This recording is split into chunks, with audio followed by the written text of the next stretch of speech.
Strategy क्या थी, आइएगा एक बार तालियों की गड़गड़ाहट से जोरदार स्वागत करिएगा।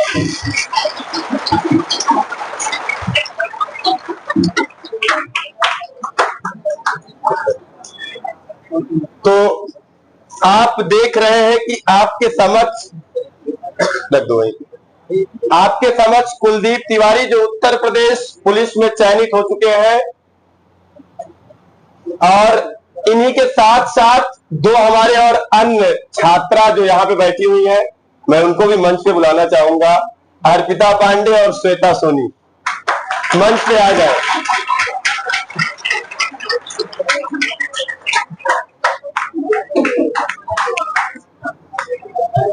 प्यारे बच्चों, ध्यान से सुनिएगा, ये तीन ऐसे छात्र हैं जो लक्ष्य क्लासेस से मुझे लगता है कि लगभग 2 साल से जुड़े हुए हैं, और जो स्टार्टिंग के दरमियान लक्ष्य क्लासेस पे अपना भरोसा किए, भरोसा जताए, जिन्होंने लगातार लक्ष्य क्लासेस के साथ बने रहे, आज इन तीनों विद्यार्थियों का चयन उत्तर प्रदेश पुलिस में हो चुका है।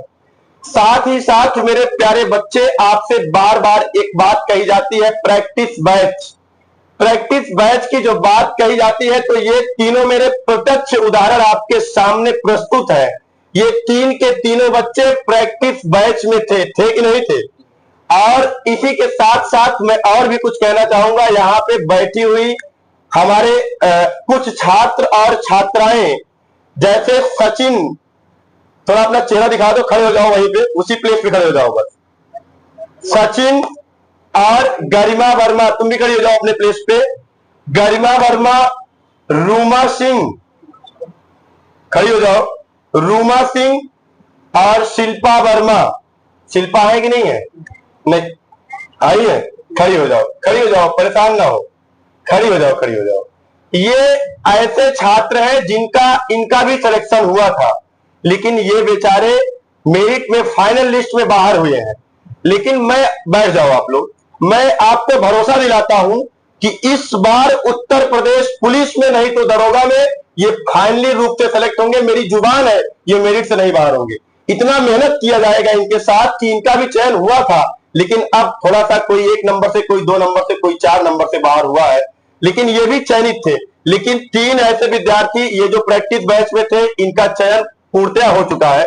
तो आप लोग भी थोड़ा सा सीखिए। बार बार कोचिंग बदलने से, बार बार टीचर बदलने से और कोचिंग को छोड़ के फिर कोचिंग पकड़ने से सिलेक्शन नहीं होता है। अर्पिता का आपने वीडियो सुना होगा, इनके घर जाके हमने इनको सम्मानित किया था, तो इन्होंने बताया था कि आपको कोचिंग तो ये 2 साल से जुड़ी हुई है।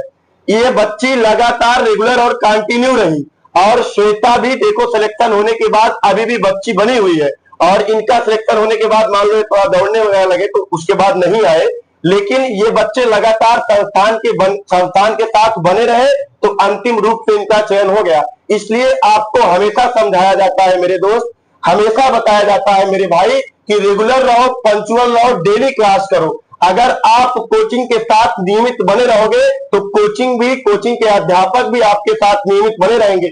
समय समय पर हम लोग इन लोगों को बहुत डांटते थे, प्रैक्टिस बैच वाली में इन लोगों को एकदम शर्मिंदा कर देते थे, लज्जित कर देते थे, लेकिन हमेशा ये बात कहते थे, आज भले तुमको ये बात कड़वी लग रही है, सिलेक्शन होने के बाद यही बात तुमको शहद के समान लगेगी। सही बात है, गलत? कभी कभी बहुत डांटता था, बहुत डांटते थे हम लोग सारे लोग, और मेहनत की गई जिसका आज परिणाम आपके सामने प्रत्यक्ष परिणाम है। और मैं हमेशा कहता हूं कि आप भी इनसे सीख लीजिए, आप भी ये काम कर सकते हो, आप भी अपने माता पिता का सर ऊंचा उठा सकते हो, गौरवान्वित उनको महसूस करा सकते हो। आप भी इस मंच पे लक्ष्य क्लासेस के द्वारा सम्मानित हो सकते हो। आपके अंदर भी वो जज्बा है, आपके अंदर भी वो ताकत है, आपके अंदर भी वो हौसला है, आपके अंदर भी वो हिम्मत है। बस बात एक है, उसको जगाने की है। आज से जग जाओ, दृढ़ संकल्प ले लो, प्रतिज्ञा ले लो, आर और पार की लड़ाई करो, अपने आप का एक टारगेट बनाओ। इतने दिन में सिलेक्शन लेंगे, नहीं तो पढ़ाई छोड़ देंगे। टारगेट बनाओ, अचीव कर जाओगे, कोई रोक नहीं सकता है। आज इनको सम्मानित किया जा रहा है, जब सम्मानित किया जाएगा तो आप तालियों की गड़गड़ाहट से इनका स्वागत करिएगा। पहले इंदु सर सम्मानित करेंगे कुलदीप तिवारी को।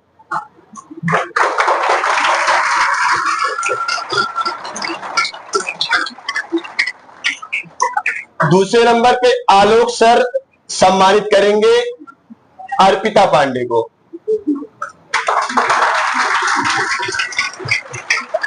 तीसरे नंबर पर महेंद्र सर सम्मानित करेंगे श्वेता सोनी को।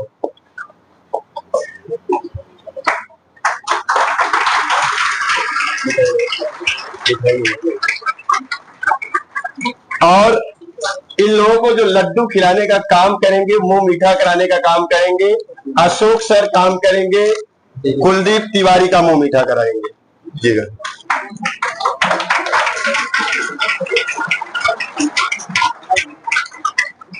डीके सर आप भी आइएगा, खिला दीजिए, अर्पिता को खिला दीजिएगा।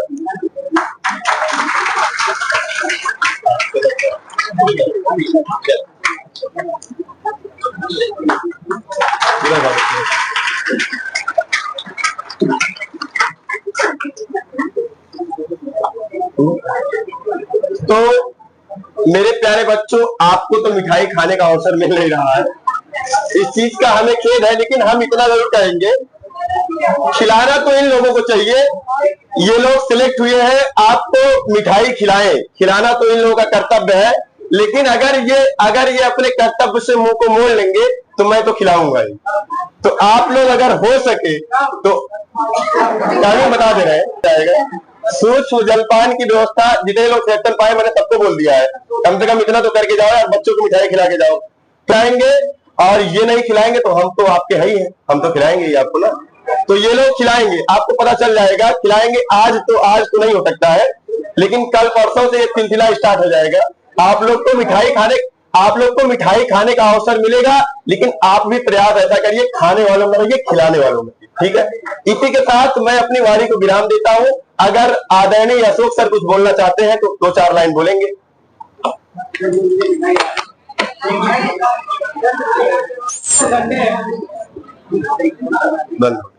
देखिए, मैं आपसे कहना चाहता हूँ कि जो कुलदीप है ये एवरेज स्टूडेंट थे, पढ़ने में बहुत अच्छी इनका पोजीशन नहीं था। जब ये हम लोगों से जुड़े थे तो एवरेज स्टूडेंट थे, और अर्पिता और श्वेता भी आप लोगों के बीच में है, पता ही होगा। कंसेंट्रेशन आप लोग बनाए रखिए। अब जैसे इन्होंने प्रैक्टिस बैच में ज्वाइन किया और अच्छे से पढ़े और इनका सिलेक्शन हुआ, तो बार बार यही कहा जाता है कि पढ़ना ही सब कुछ नहीं होता, पढ़ने के साथ साथ उसको आप कितना रिमाइंड कर पाते हो ये जरूरी है। तो ये इन लोग ऐसे हैं कि इनको एग्जाम के समय हम लोगों ने प्रति टॉपिक 100 क्वेश्चन, 150 क्वेश्चन जो हुआ वो करके हम लोगों ने इनको दिया था। आप लोगों का भी काम बनता है, जैसे बार बार हम लोग कहते हैं कि जो भी अध्याय पढ़ाया जाए आप लोग घर पे जाके किताब से कम 50 क्वेश्चन लगाया करिए प्रति टॉपिक, यही कर लीजिए और कुछ नहीं करना है। कुलदीप, कुछ 2 शब्द बताओ कि आपका क्या एक्सपीरियंस रहा है यहाँ पर। 2 शब्द बोलना पड़ेगा, तुम्हें बताना पड़ेगा सिलेक्शन की क्या होता है। अरे बोलने में शर्म आ रही है तुमको? अरे सर कभी बोले नहीं सर, बोल के बताओ कैसे सिलेक्शन मिला है, बताओ मैं तो कैसे आपने छोड़ो अरे बोले नहीं है सर, बोले नहीं तो ये तो देखोगे।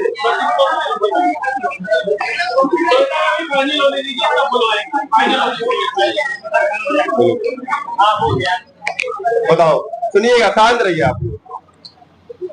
सबसे पहले सभी भाई को राम राम।